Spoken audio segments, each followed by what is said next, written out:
설교 시간은 항상 부담되는 것 같습니다. 이 어린 전도사였을 때는요, 이 겁없이 막 질렀거든요. 그러니까 근데 조금 나이가 드니까 이것저것 볼 게 많더라고요. 세상이 내가 아는 게 전부가 아니구나. 그래서 항상 설교 시간은 부담이 됩니다. 여러분, 우리가 자녀를 키울 때, 자녀를 양육할 때, 아니면은 제자를 키울 때 무엇이 가장 중요하다고 생각하십니까? 무엇이 가장 중요하죠? 본받는 것입니다. 제가 20대 때 선교 훈련을 한참 받으러 다닐 때 이제 그 선교한국에서 시행하는 미션 퍼스펙티브 훈련이라는 14주짜리 훈련이 있었습니다. 거기서 아직도 기억에 남아있는 챕터의 한 구절이 그거였습니다. 가장 훌륭한 제자의 훈련은 본받음이다.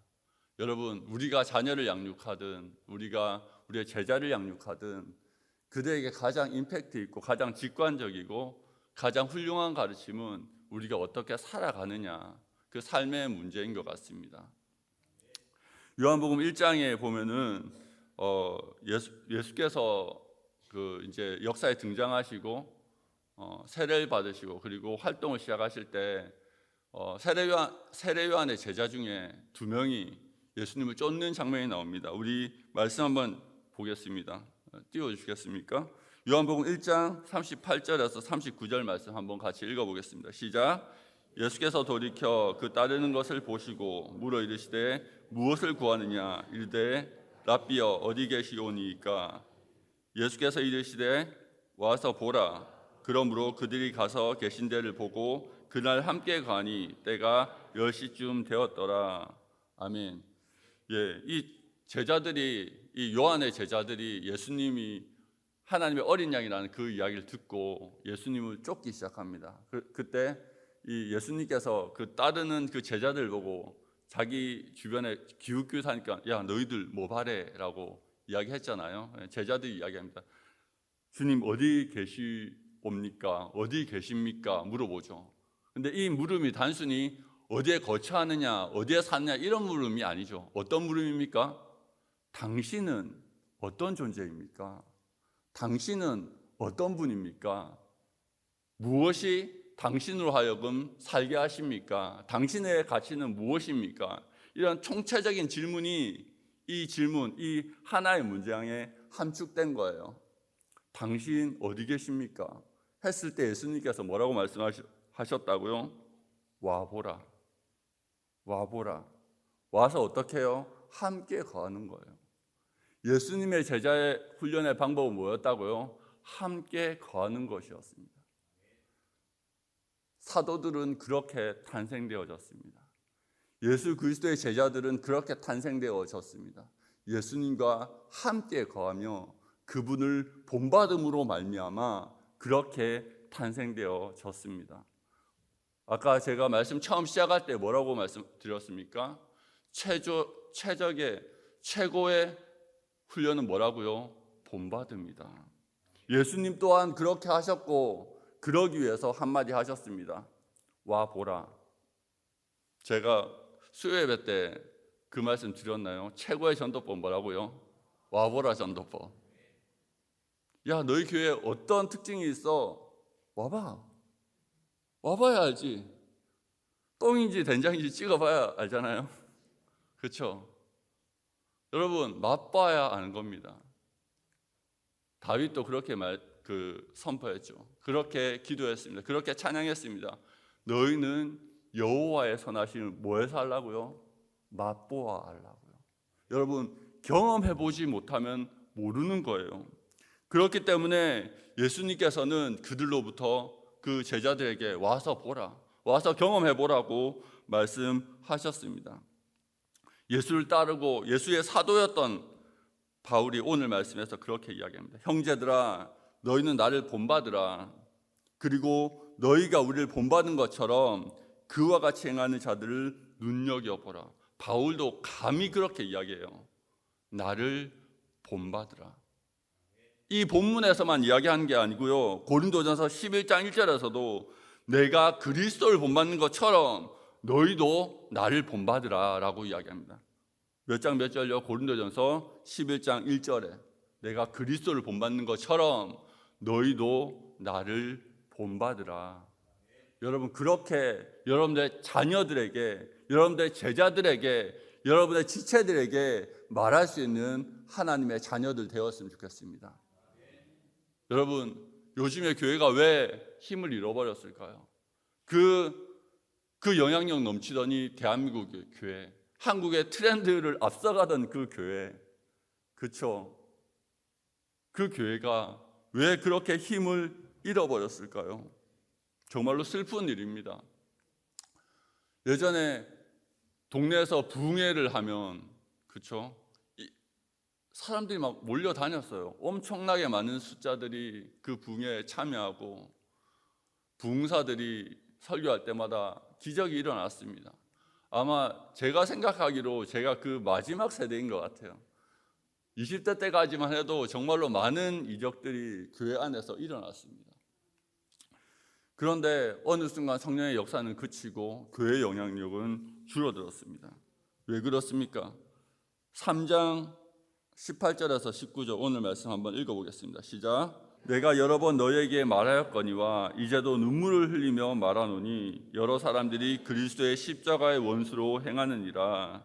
그들의 마침은 멸망이요 그들의 신은 배요 그 영광 그들의 부끄러움에 있고 땅의 일을 생각하는 자라. 여러분, 여기에 무서운 말이 나옵니다. 십자가의 원수. 여러분, 이 십자가의 원수라는 말이 비단 교회를 다니지 않는 사람들에게 하는 이야기일까요? 아니죠.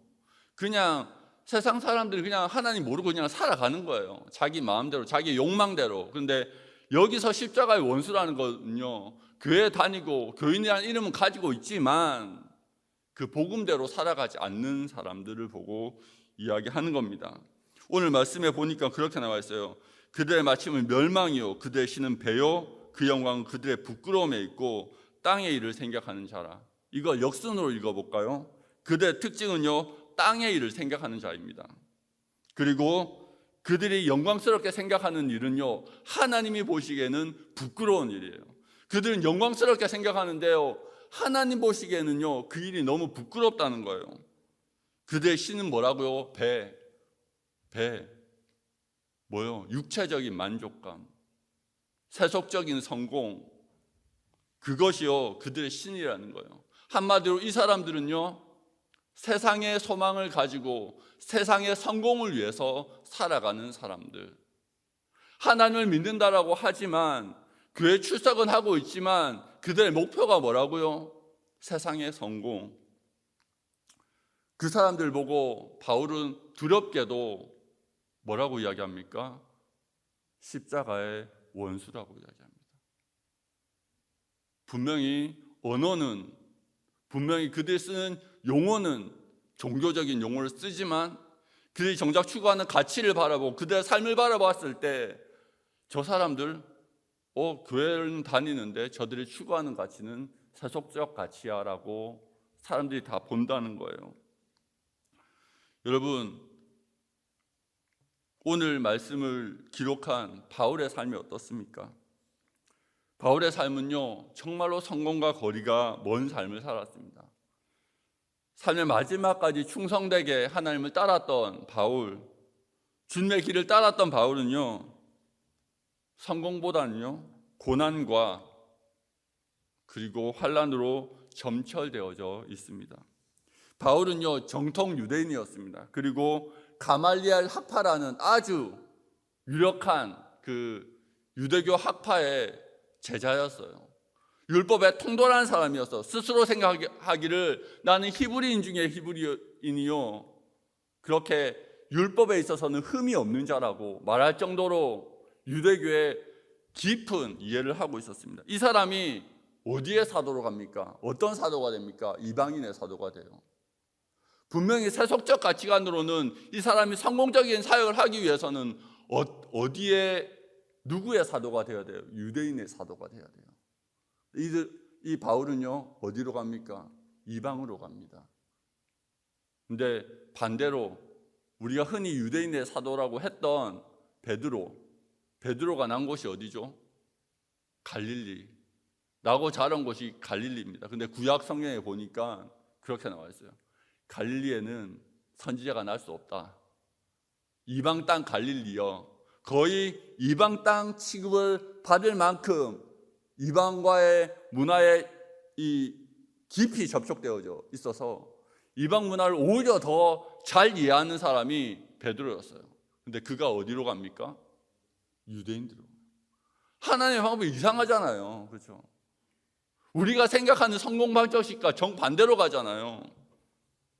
하나님은요, 우리의 성공에 전혀 관심이 없으십니다. 믿으시기 바랍니다. 사람들이 많이 착각을 합니다. 내가 성공을 하면 하나님이 나를 도우셨어. 하나님이 나를 축복하셨어. 이로써 하나님의 영광이 될 거라고 하지만 성경은 반대의 이야기를 하고 있어요. 별로 영광이 안 돼요. 여러분, 구약 성경의 선지자, 대표적인 선지자들 누가 있습니까? 엘리야, 예레미야, 호세아, 아모스 등등 많은 선지자들의 삶을 보십시오. 엘리야 평생 아합이랑 다툰다고, 이세벨이랑 다툰다고 정신이 없어요. 너무 힘들었던 나머지 주여 나 죽여주십시오. 내가 우리 열조보다 조상보다 낫지 않습니다. 나 그냥 데려가 달라고. 너무 힘들어서. 예레미야 눈물 흘리다가 일평생이 끝나요. 나중에는 돌에 맞아 죽습니다. 호세아 어떻습니까? 하나님이 분명히 결혼을 시켰어요. 좋은 데 가면 좋은데 그 부인이 누구예요? 고멜이에요. 고멜. 음란한 여인. 나중에 남편 버리고 바람 펴서 도망가잖아요. 지금 사역자 한다고 그러면 당신은 사역자를 할 수 없습니다. 당신은 정신감정을 받으시기 바랍니다. 라고 아마 이렇게 될걸요. 여러분 구약의 선지자를 보세요. 하나님을 따랐던 사람들 보세요. 오히려 아픔이 더 많았습니다. 여러분 하나님의 우리를 향한 목적은요 성공이 아니에요. 뭡니까? 하나님을 아는 겁니다. 이 선지자들이 이 삶 가운데서도 끝까지 이 하나님의 사명을 놓지 못했던 게 이유가 있어요. 이들은요 하나님의 마음을 알았어요. 이들의 목적은 단 하나였어요. 하나님의 마음을 시원케 해드리는 것, 하나님의 뜻을 이루어 드리는 것. 하늘에서 하나님의 뜻이 이루어진 것처럼 이 땅에서도 그분의 뜻이 이루어지는 것, 이 땅에 하나님의 정의와 공의가 성취되는 것, 그것이 이들의 목표였어요. 그래서 그 고난 가운데서도 그것을 붙들고 그것을 기도하며 눈물을 흘렸던 거죠. 그런데 많은 성도들이 오해를 해요. 내가 성공해야지 하나님께 영광이 될 거야. 아니요. 하나님 앞에 있어서 진짜 영광은요 우리가 하나님의 마음을 품는 겁니다. 그리고 그 마음을 품은 사람이 어떻게 되겠어요? 그 하나님의 마음을 품은 사람이 어떻게 되겠어요? 하나님을 본받아 가는 거예요. 오늘 말씀 20절 한번 보겠습니다. 그러나 같이 보겠습니다. 시작. 그러나 우리의 시민권은 하늘에 있는지라 거기로부터 구원하는 자 곧 예수 그리스도를 기다리노니. 아멘. 우리의 시민권이 어디에 있다고요? 참된 성도들은요 하나님의 사랑을 알았어요. 그 십자가의 사랑을 알았어요. 하나님 나를 이렇게 사랑하셨구나. 내가 하나님의 기쁨이 되어야 되겠다. 오늘 찬양했죠? 나 주님의 기쁨 되기를 원하네. 그게 그들의 소망이었어요. 그래서 그들은 소망을 어디에 뒀다고요? 하나님의 나라에. 우리의 시민권이 어디에 있다고요? 하늘에 있는 거예요. 그래서 하나님 나라를 위해서 충성하는 모습이 된 거예요. 그게 바로 선지자고, 그게 바로 사도고, 그게 바로 여러분들입니다. 여러분들은요 하나님의 기쁨이 되기 위해서 이 땅에 존재합니다. 근데 그게 어떤 모습이냐면요 하나님의 형상대로 변화되는 모습 그 자체가 하나님께 영광이 됩니다. 우리가 죄인이었는데, 우리가 이기적이었는데, 우리가 나밖에 몰랐는데 하나님을 믿고 보니까 사람이 바뀐 거예요. 어떻게 나보다 남을 더 낮게 생각하는 거예요. 뭐라고요? 나보다 남을 더 낮게 가지고 낮게 생각한다고요. 한 명 한 명이, 내 옆에 있는 한 명 한 명이요, 너무 귀한 거예요. 여러분들 한 명 한 명이 너무 귀해요. 진짜 한번 보세요. 귀한지 안 귀한지. 여러분, 하나님의 눈으로 보면요 정말로 귀한 거예요. 만약 안 귀하게 생각하면 회개하세요. 아직 하나님의 마음이 없는 거예요. 그 한 사람을 위해서요 예수 그리스도께서 이 땅에 내려오셨다니까요. 그만큼 귀한 거예요. 그렇게 마음이 바뀌는 거예요. 나를 위해서 사는 게 아니에요. 내 옆 사람을 위해서 내가 존재하는 거예요. 종교개혁에 유명한 하나의 그게 있었습니다. 만인 제사장. 제사장은 어떻게 존재합니까? 자기를 위해서 존재해요? 아니요. 제사장은요 하나님과 죄인 사이의 중개자로서 존재해요. 내 옆에 있는 사람이 없다면요 나는 존재 목적을 잃어버려요. 내가 존재하는 것은요 내 이웃을 위해서 내가 존재하는 거예요. 그게 죄인과 그리스도인의 차이입니다. 내 옆 사람이 없으면 나도 필요 없는 거예요. 여러분, 그런 마음, 그리스도의 마음, 예수 그리스도의 마음을 가지시길 바랍니다. 그게 그리스도인이에요. 그렇게 변하는 것, 그것이 하나님의 영광이에요. 죄인이 의인 되는 것, 지옥에 떨어질 수밖에 없는 우리가 천국에 합당한 사람으로 변해가는 것, 그 변화야말로 하나님의 영광이 내 삶 가운데 드러나는 그거라는 거예요. 여러분, 그 영광이 우리의 교회 가운데 임하기를 축복합니다. 태초에 하나님께서 우리 가운데 기대하셨던 모습이 뭐예요? 하나님과 더불어 이 땅을 다스리는 거예요. 돌보는 거예요. 그 목적을 하나님께서 지금도 잊어버리지 않았어요. 근데 그 돌봄이 뭐예요? 착취하는 건가요? 빼앗는 건가요? 내가 더 높이 올라가는 건가요? 아니요. 하나님의 사랑은요 의미 없는 흙에서 사랑으로 품고 가꾸어서 꽃을 피워내는 게 하나님의 사랑이고 영광이에요. 우리 또한 마찬가지예요. 내 옆에 있는 의미 없는 사람들 가운데 의미를 부여하고 사랑해서 그들로 하여금 사랑스러운 존재로 키워내는 게 우리의 사명이에요. 그것이 우리의 사명이고 우리의 존재 목적이고 우리 교회의 존재 목적입니다. 여러분, 안디옥에서 어떤 일이 벌어졌는지 아십니까? 여러분, 그리스도인이라는 이름이 어디서 붙여졌습니까? 우리 스스로가 붙였습니까? 아니요. 사도행전 보니까 안디옥 교회 성도들을 보고 그 안디옥 교회 주변에 있던 이방 사람들이 저 사람들은 그리스도인이야 라고 이름을 붙여줬어요.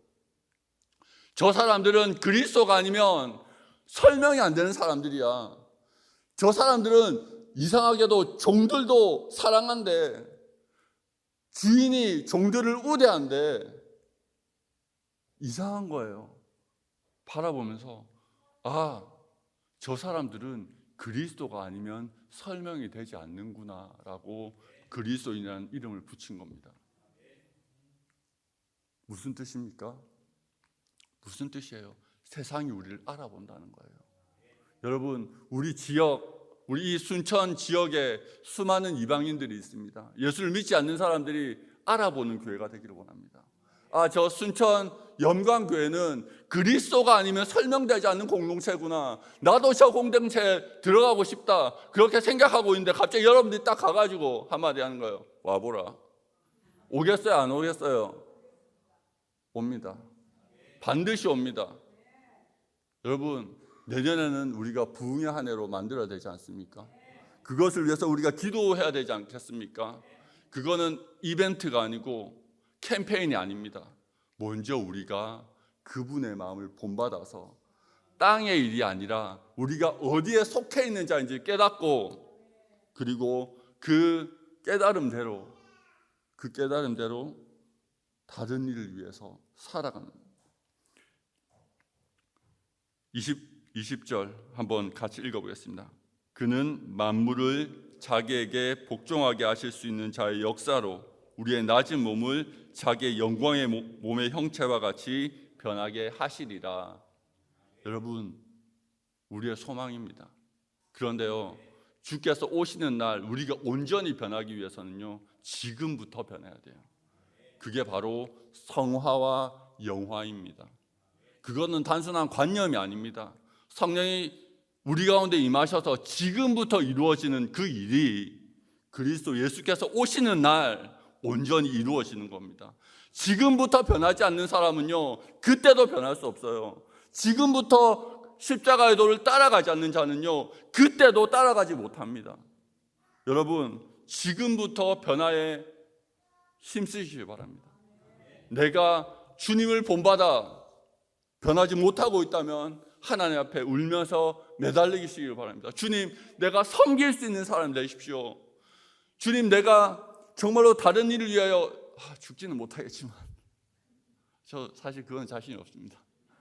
죽지는 못하겠지만 섬길 수 있는 사람, 함께 웃고 떠들고 식사를 나누고 차를 나누면서 상대 이야기를 들어줄 수 있는 사람, 내 시간을 내어줄 수 있는 사람, 그런 사람이 되게 해주십시오. 기도해야 됩니다. 다윗은 그렇게 이야기합니다. 여러분, 신약과 구약의 메시지는 동일해요. 다윗의 시편 17장 15절 한번 띄워주시겠어요? 함께 읽도록 하겠습니다. 시작. 깰 때 주의 형상으로 만족하리다. 예, 뭐로 만족한다고요? 깰 때 내 가운데 나타난 어떤 누구의 형상? 주의 형상. 여러분, 그것이 여러분들의 만족이고 기쁨이고 영광이 되기를 원합니다. 그것이 하나님의 뜻입니다. 다윗의 고백처럼 우리의 기쁨, 그리스도인의 기쁨은요, 거울을 딱 봤을 때, 와, 내가 조금 변했구나, 내가 조금 성화되었구나, 그리고 하나님의 뜻을 받들어 복음을 전하면서, 야, 우리 교회 와봐, 우리 예배 너무나 좋아, 우리의 나눔이 너무나 좋아, 우리의 식사가 너무나 좋아, 와봐 라고 자신 있게 말할 수 있는 그런 교회 우리가 만들어야 되지 않겠습니까? 목사님 혼자서 못 만들어요. 절대 못 만듭니다. 여러분들 함께 하셔야 되는 거예요. 그 멋진 교회를 만드시기를 축복합니다. 기도하겠습니다.